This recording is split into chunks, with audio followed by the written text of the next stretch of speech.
So I'm going to, most of the poems I will be reading from my new book, The Minor Virtues. And this one is called The Milk of Human Kindness. Once I had an epiphany in a church. It happened at a nursing mother's circle many years ago. We sat on folding chairs in the fellowship room, opening our peekaboo blouses, none of us modest, caught up in the rapture of that blessed year or so. We traded tips about work, daycare, breast pumps, which department stores had mothers' lounges, sisterly things. One night, a new mom came to us, shadowed with a less than look, as if she felt she had no place among us, the lucky ones, the ones with plenty of milk. She said she failed at nursing, tried, but her baby never got enough, confessed she'd turned to the bottle. Then she unbuttoned her shirt, put her daughter to her breast, and asked what she was doing wrong. I felt for her. We all did. The baby was trying, but coming up dry. Then the kid started to cry. Give me your baby, our leader said. She cradled the other woman's child in her arms and breastfed her. The little stranger latched on like a pro, drank her fill in the silent room. It broke on me like an egg. This was the milk of human kindness. Almost every other good thing I've ever seen has paled before the vision of that evening.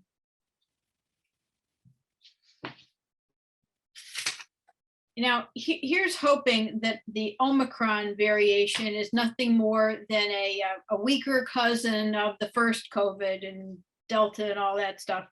But back in the bad days of COVID, before Carrico and Weissman and all the other researchers developed the vaccines, you could only like wash your hands and fretfully hide in your house. So this poem is called The Silver Bullet, written during those bad COVID times. When I wasn't washing my hands, I remembered when my normal germophobia used to be called neurotic. And in the early days of the pandemic, when you had to rely on homemade masks, I worried that my bandana and rubber band face covering might fall off as, trembling, I pushed my cart to the grocery store.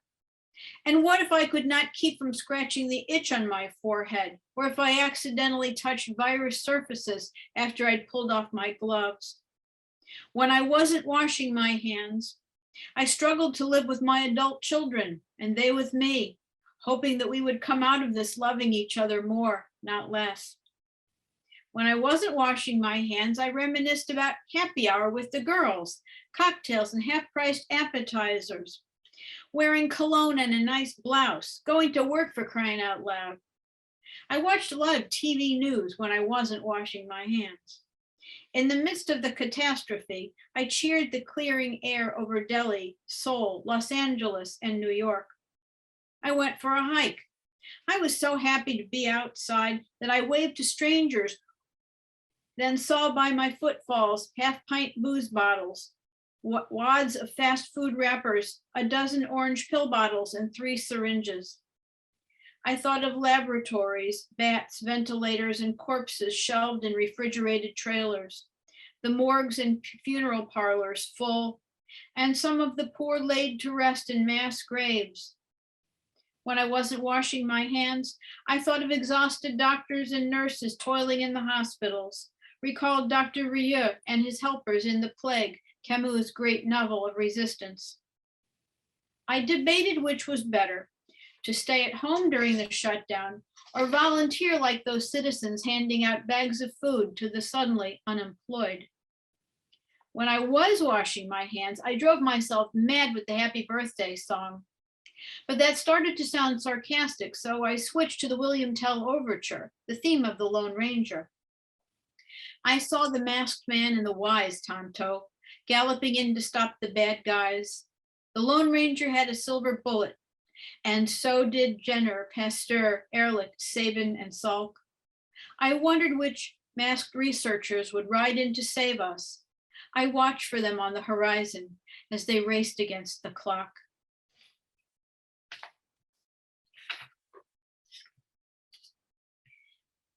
So I happen to be a big fan of Garrison Keillor, and felt that he was unfairly Me Too'd. And he's read a couple of my poems on the Writer's Almanac, and this one is called Song of My Cell Phone. And it alludes, of course, to Walt Whitman's Song of Myself. And also there are allusions to Allen Ginsberg's work in here. This is Song of My Cell Phone. I have seen the best minds of my generation clunking into buildings and strolling into traffic, wandering the streets looking for an angry fix, more likes, more followers, better looking faces on the dating apps. Called away? I'm always called away. Whatever is not in my presence, more filled with hope and promise than what is in my presence. Guilty, I have lain with my beloved, unable to resist the beep and bring, the breaking news, the time and temperature. In which destructive element should I immerse? There are so many destructive elements. The one beneath my feet, which is plenty destructive. And then all the other destructive elements, horrible, gory, brilliant, super empowering, alive in the realm of code. Who today memorizes a phone number, reads a map, or calculates a tip in their head? I've lost those skills because my smartphone has made me a moron. And now I depend on my brain extension device for just about everything. Friends, I burst into your day, calling, texting, how are you? How is your health? What did you eat for breakfast? I sing the life electronic. Those I love engirth me with their emails, and I engirth them with my emails. Yet I miss the corded phones of yesteryear with their clear reception and multiple extensions. And where have all the payphones gone that stood on street corners? Yours for a dime, then a quarter, then a lot more money. So great for making anonymous phone calls. I picture the orbiting angels miles above Earth, sending me signals, watching over me, maybe watching me too much. Oh, phone, what is the soul but this eternal life in the cloud from which nothing vanishes, not even my most embarrassing photos and confessions, or misaddressed text messages, or overly emotional explosions that seem so pithy at the time. Oh, reader, should you find these lines on a cell phone, I celebrate our connection and sing our connection. And if you are the cell phone, I hope that you will not be cross with me, or if you are, forgive me with all your speed.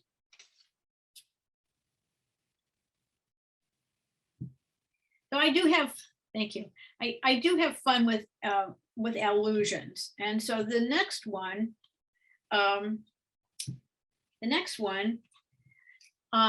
plays with Marianne Moore's poem Poetry. And it starts with, I too dislike it. People wear that on buttons and things like that. It's a very famous phrase. So I realized that if you slotted in the word sex instead of the word poetry in her poem, it would make a lot of sense in a funny way. And so I did that and changed only a very few lines. So this is Sex after Marianne Moore's poetry. I too dislike it. There are things that are important beyond all this fiddle. Doing it, however, with a perfect contempt for it, one discovers in it, after all, a place for the genuine. Hands that can grasp, eyes that can dilate, hair that can rise if it must. These things are important not only because the body yearns for its heights, but because without these things, unjoined flesh is lonely in a peculiar, non-animal way. In the meantime, if you demand on the one hand the raw material of sex in all its rawness, and that which is on the other hand genuine, tender, and kind, then you are interested in sex. Kind of wondered, maybe she was thinking about that. Thank you. She wrote that. So Carolyn Wright and I do have an act, and it's poets in their alter egos, and Carolyn is Euleen and I am Lilith. So I'm going to read a few of the Lilith poems.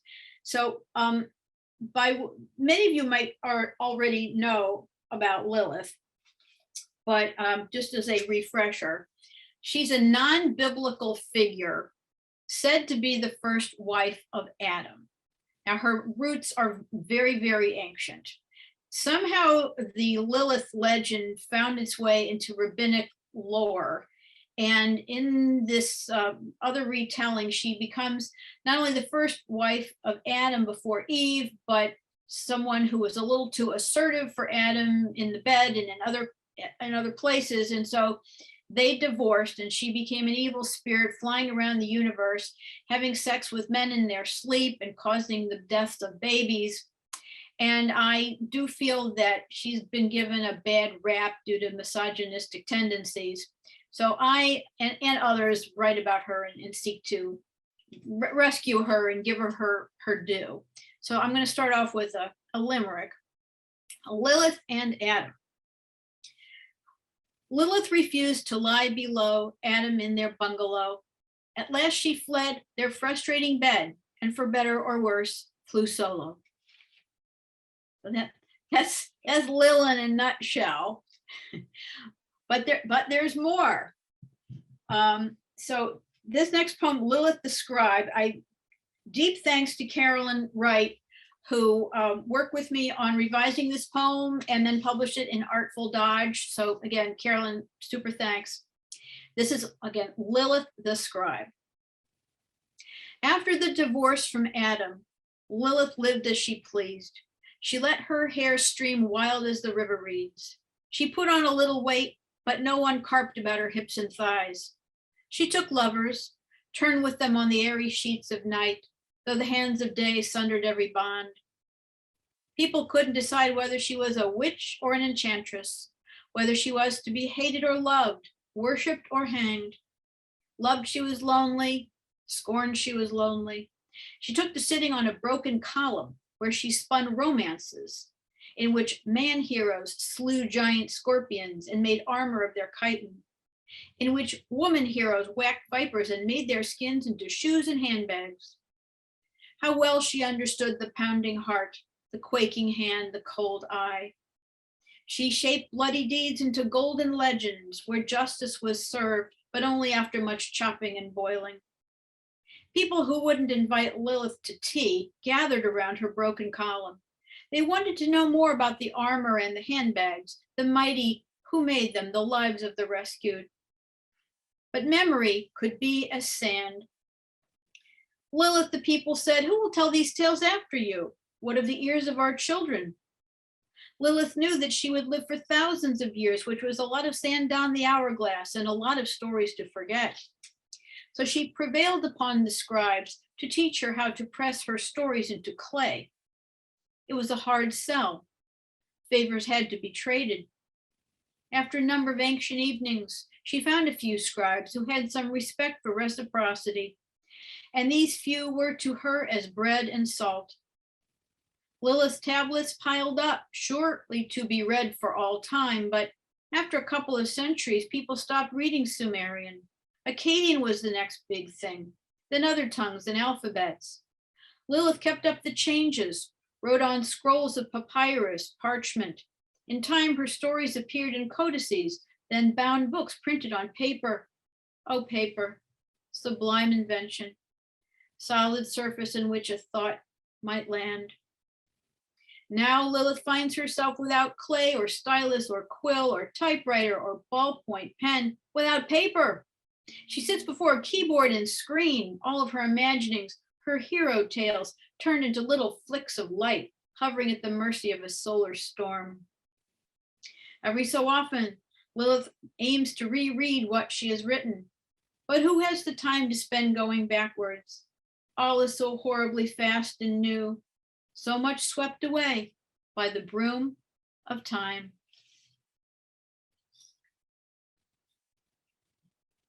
Thanks.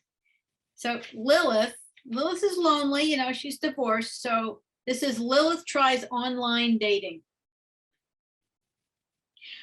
Well past the first blush of feminine decline, centuries past, in fact, yet looking only 62, retired from the night shift and thirsting for comfort, consolation, Lilith considers the possibility of long-term companionship.